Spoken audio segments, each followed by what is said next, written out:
Assalomu alaykum. Efirda Qashqadaryo viloyati Ichki ishlar boshqarmasi hamda Qashqadaryo viloyati teleradio kompaniyasi bilan hamkorlikda tayyorlanayotgan osoyishtalik ortidan informatsion dasturi.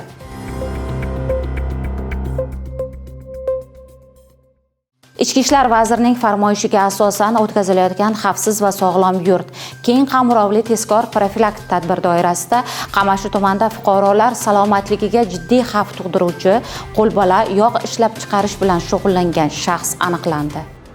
Osoyishtalikni ta'minlashda nazoratdagi va jinoyat sodir etishga moyil shaxslar bilan ijtimoiy profilaktikani kuchaytirish bo'yicha mas'ullarga qo'shimcha topshiriq va yo'riqnomalar berilib, aholi gavjum joylarga, bozorlar, ko'ngilochar maskanlarda jamoat tartibini saqlash, tumandagi 200 tadan ortiq yuzdan tanib oluvchi va do'konlarga o'rnatilgan kuzatuv kameralari ishchanlik holatini nazoratdan o'tkazish lozimligi aytildi.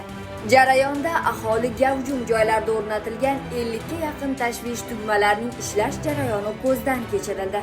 Tuman ichki ishlar bo'limi yo'l harakat xavfsizligi bo'linmasi xodimlari tomonidan tungi reyd tadbirlari o'tkazilib, aniqlangan qoidabuzar haydovchilarga nisbatan ma'muriy bayonnomalar tuzilib, avtomashinalar vaqtincha saqlash jarima maydonchasiga jo'natildi. Tungi xizmat davomida xodimlarning tezkor va ziyraklik bilan olib borgan xizmat jarayonida xatti-harakatida shubha uyg'otgan 2 nafar shaxslar yonidan yashil rangli o'tkir hidli moddasini yonida olib yurgani aniqlandi. Voqea joyiga tergov tezkor guruhi jalb etilib, gumonlanuvchilar tuman ichki ishlar bo'limiga olib ketildi. Tumanning mahallalardagi jamoat joylarida profilaktik tadbirlar kuchaytirilib, bemaqsad yurgan fuqarolar ichki ishlar bo'limiga taklif etilib, shaxsiga aniqlik kiritildi. Jumladan, ichki ishlar organlari xodimlari tomonidan o'tkazilgan tezkor tadbirda fuqarolar salomatligiga jiddiy xavf tug'diruvchi qo'lbola yog' ishlab chiqarish bilan shug'ullangan shaxsdan moyjuvos va mahsulotlar tegishli tartibda hujjatlashtirib olindi. Shu bilan birga tungi xizmat davomida xodimlar tomonidan choyxonada bo'layotgan qimor o'ynovchilar aniqlandi. Qimorbozlardan pul va o'yin kartalari tegishli tartibda hujjatlashtirib olindi. Hozirda yuqorida aniqlangan holat yuzasidan tuman ichki ishlar bo'limi tomonidan surishtiruv harakatlari olib borilmoqda.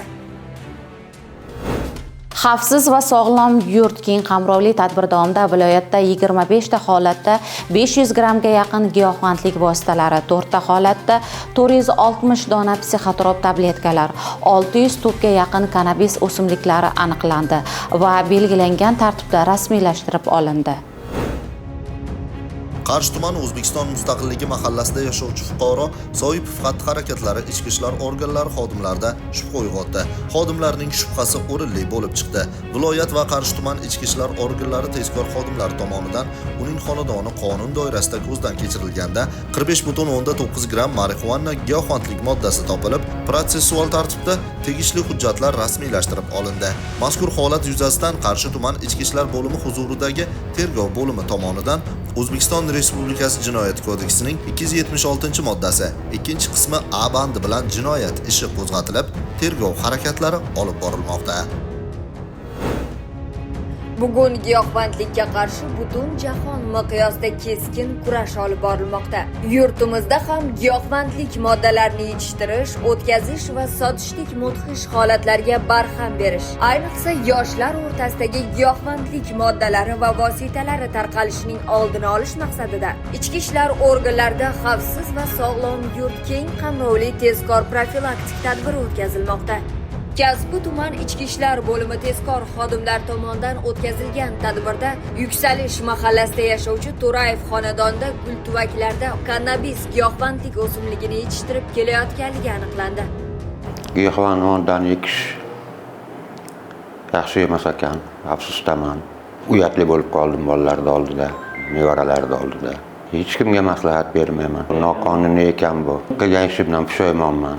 Xuddi shuningdek, tumanning Xo'jaqayron mahallasida yashovchi Botirov ham hovlisining burchagida kannabis o'simligini parvarishlab kelgani tadbir doirasida aniqlab olindi. Hozirda har ikkala holat yuzasidan Kasbi tuman ichki ishlar bo'limi huzuridagi tergov guruhi tomonidan O'zbekiston Respublikasi Jinoyat kodeksining 270-moddasi 1-qismi bilan jinoyat ishi qo'zg'atilib, dastlabki tergov harakatlari olib borilmoqda.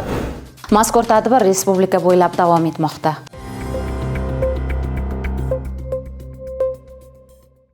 Litsey Chat nomli guruh yaratib, Ichki ishlar vazirligi Qashqadaryo akademik litseyiga o'qishga kiritishni va'da qilgan shaxslar viloyat ichki ishlar boshqarmasi tezkor qidiruv xizmati kiberxavfsizlik bo'limi tomonidan aniqlandi va ularning faoliyatiga chek qo'yildi. Shu o'rinda nomzodlardan faqat o'z bilimingizga ishonib, sinovlardan o'tishingizni tavsiya qilamiz.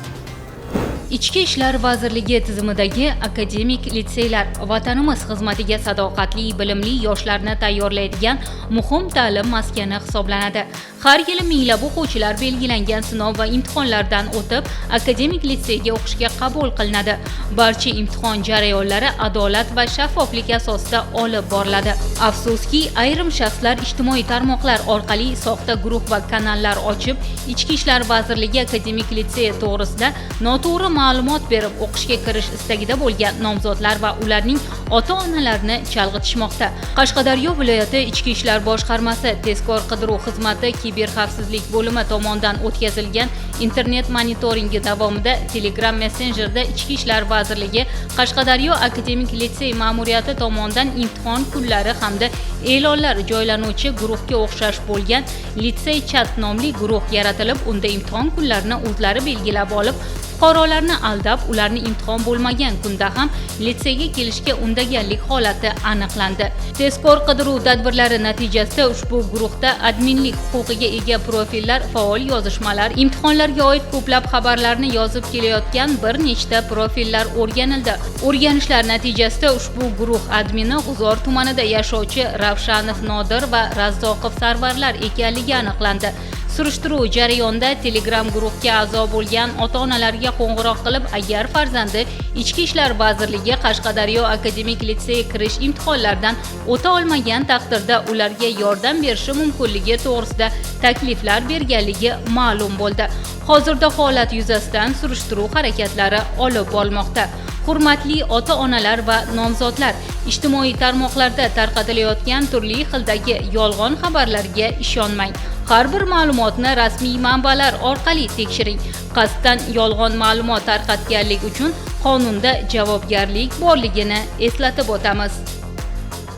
Viloyat hududida jamoat tartibini saqlash, fuqarolar xavfsizligini ta'minlash maqsadida shahar tumanlarida kunlik 2 bosqichda 24 ta yo'nalishlarda ichki ishlar organlari xodimlari jamoatchilik vakillari bilan hamkorlikda tunu-kun xizmat qilmoqda.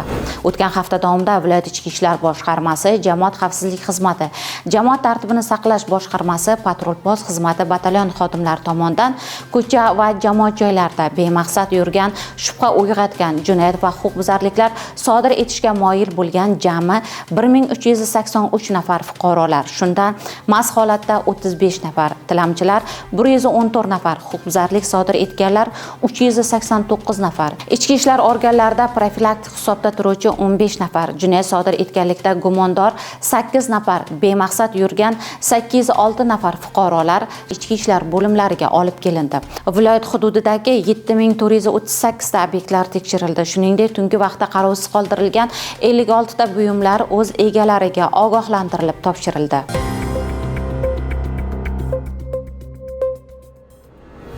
Qarshi tumanida 7 gektar bo'sh yer maydoni uchun kelishilgan pullar hisobidan 200 million so'm pullarni olgan shaxs ashyoviy dalillar bilan qo'lga olindi.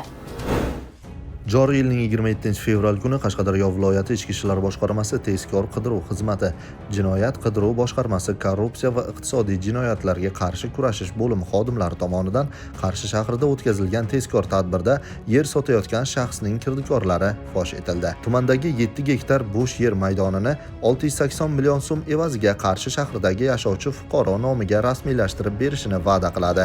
Kelishuvga ko'ra, shu kuni yer maydoni uchun kelishilgan pullar hisobidan 200 million so'mni olgan vaqtida ashyoviy dalillar bilan qo'lga olindi. Mazkur holat yuzasidan O'zbekiston Respublikasi Jinoyat kodeksining 168-moddasi 4-qismi bilan jinoyat ishi qo'zg'atilib, qamoq ehtiyot chorasi ko'rildi. Eslatib o'tamiz, yer davlat mulki. Uni talon-taroj qilishga hech kimning haqqi yo'q. Boshqarma jamoat xavfsizlik xizmati bo'linmalari xodimlari ishtirokida o'quv yig'ini davom etmoqda.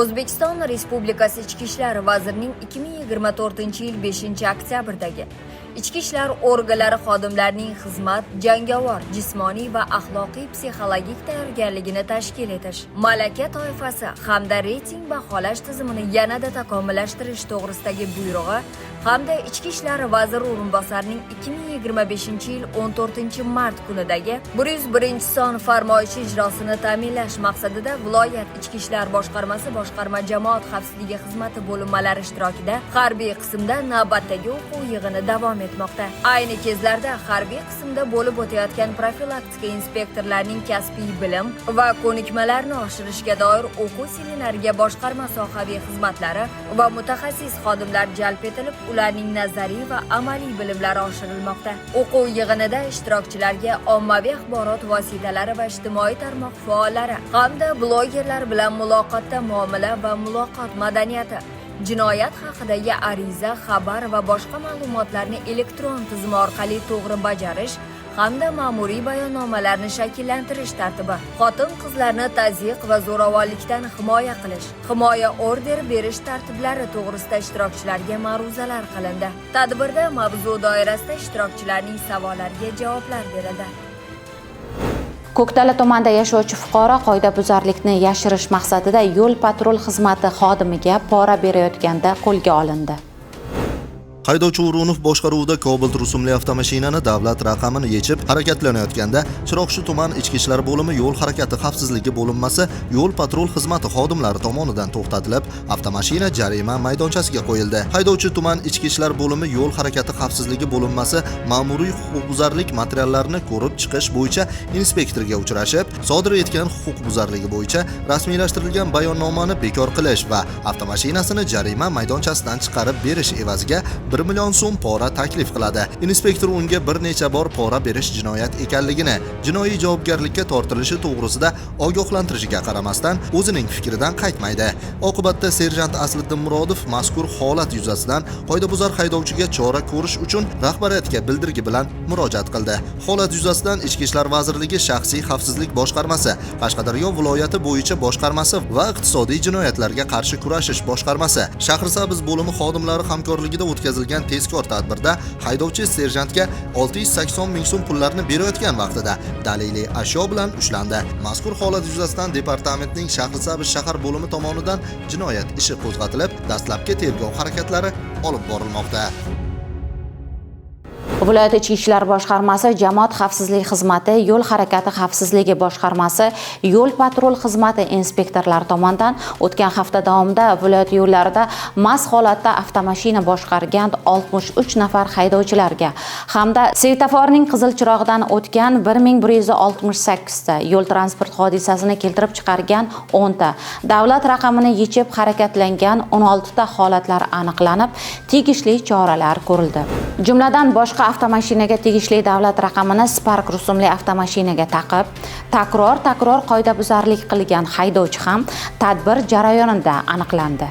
Qashqadaryo viloyati Koson tumanida yo'ldagi harakati tufayli jami 45 marotaba turli xil qoidabuzarliklar sodir etgan Spark haydovchisi ushlandi. Qonunni buzib xatoga yo'l qo'ygan haydovchilar o'z buzg'unchi harakatlarini vaqtida tuzatmay ustma-ust qoidabuzarlik sodir etishining oqibati haqida qo'lga tushgandan so'ng anglashmoqda. Yoshini yosh desang, kattasichi. Hamma narsani anglab, yoshlarga nasihat beradigan bu yoshda Koson tumanida yashovchi 1978-yil fuqaro avtomashinamda qancha qoida buzsam ham meni hech kim bezovta qilmaydi degan xom xayol bilan Moskvich avtomobil raqamini o'z avtotransport vositasiga taqib 2 yil mobaynida foydalanib kelgan. Bunga qadar o'z avtomobilda harakatlanayotgan vaqtida svetoforlarda qizil chiroqda harakatlangan hamda 3 marotaba to'xtat chizig'iga bo'ysunmagan. 41 marotaba yo'llarda belgilangan tezlikdan oshirib harakatlangan bo'lib, jami 45 marotaba qoidabuzarlik sodir etganligi. Natijada ushbu qoidabuzarliklar bo'yicha ma'muriy jarimalar qo'llangan bo'lib, ularning miqdori 22 million so'mdan ortiqroq ekanligi ma'lum bo'ldi. Hozirgi kunda holat yuzasidan surishtiruv harakatlari olib borilmoqda. Endi haydovchi albatta qonun oldida javob berishiga to'g'ri keladi. 3 yil avval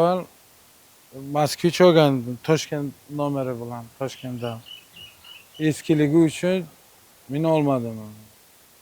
Ancha turdida, keyin uni metalomga topshirdim. Keyin bir tonish jiyanimdan shu Spark'ni oldim. Vikupga qilib variant qilib.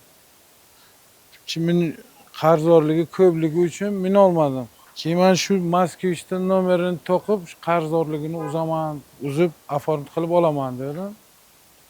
Shu nomerni to'qib haydadim. O'zining nomeri 904. Uyda yechib qo'yardim. Davlat xodimlari qo'lga ushlab tekshirtirishdi. Nomer haqiqatdan ham o'ziniki emas ekan. Hozir mana shu davlat raqamini o'zgartirib boshqaryapsiz. Shu ham qoidabuzarligini bilarmidingiz? Yo'q, shunisini bilmagan ekanman. Bilmaganmiz. Yo'q, shuni bunchalik darajaga boradi deb o'ylamaganman. Qancha vaqtdan buyon shu davlat raqam belgisini o'zgartirib harakatlanyapsiz? Yil oylar. Qaysi yil? O'tgan yil. O'shandan beri davlat raqam belgisini o'zgartirib yuribsiz. Ha. Ko'p minmasdim hamda hamma haydovchilarga qonunga bo'ysunishini maslahat beraman. Bunaqa ishlar yaxshilik ko'p kelmasligini aytib o'taman. Men bu nomerni qo'ysam, ichki ishlar xodimlari topolmaydi, qarzdorligimni bilmardi deb o'ylardim. Lekin tezkorda topishdi, mana bilishdi. Qilgan ishlarimdan juda afsusdaman. Bu holat boshqa takrorlanmaydi va hech kimga buni maslahat bermayman. Mazkur holat bo'yicha Moskva 412 rusumli avtomashinaga tegishli bo'lgan davlat raqam belgisini Spark rusumli avtomashina haydovchisi taqib 2024-yil iyun oyidan mana shu kunga qadar 45 marotaba qoidabuzarlik sodir etgan va jarimalar summasi 22.432.500 so'mni tashkil qildi. Shu o'rinda barcha harakat ishtirokchilaridan bu kabi xatti-harakatlarni aslo takrorlanmasliklarini, albatta barcha qoidabuzarliklar uchun jazo muqarrar qonun ustuvorligini yana va yana bir bor eslatib o'tamiz. Sizga yetkazmoqchi bo'lgan xabar va lavhalarimiz shulardan iborat. Bizni ijtimoiy tarmoqlar orqali kuzatib boring.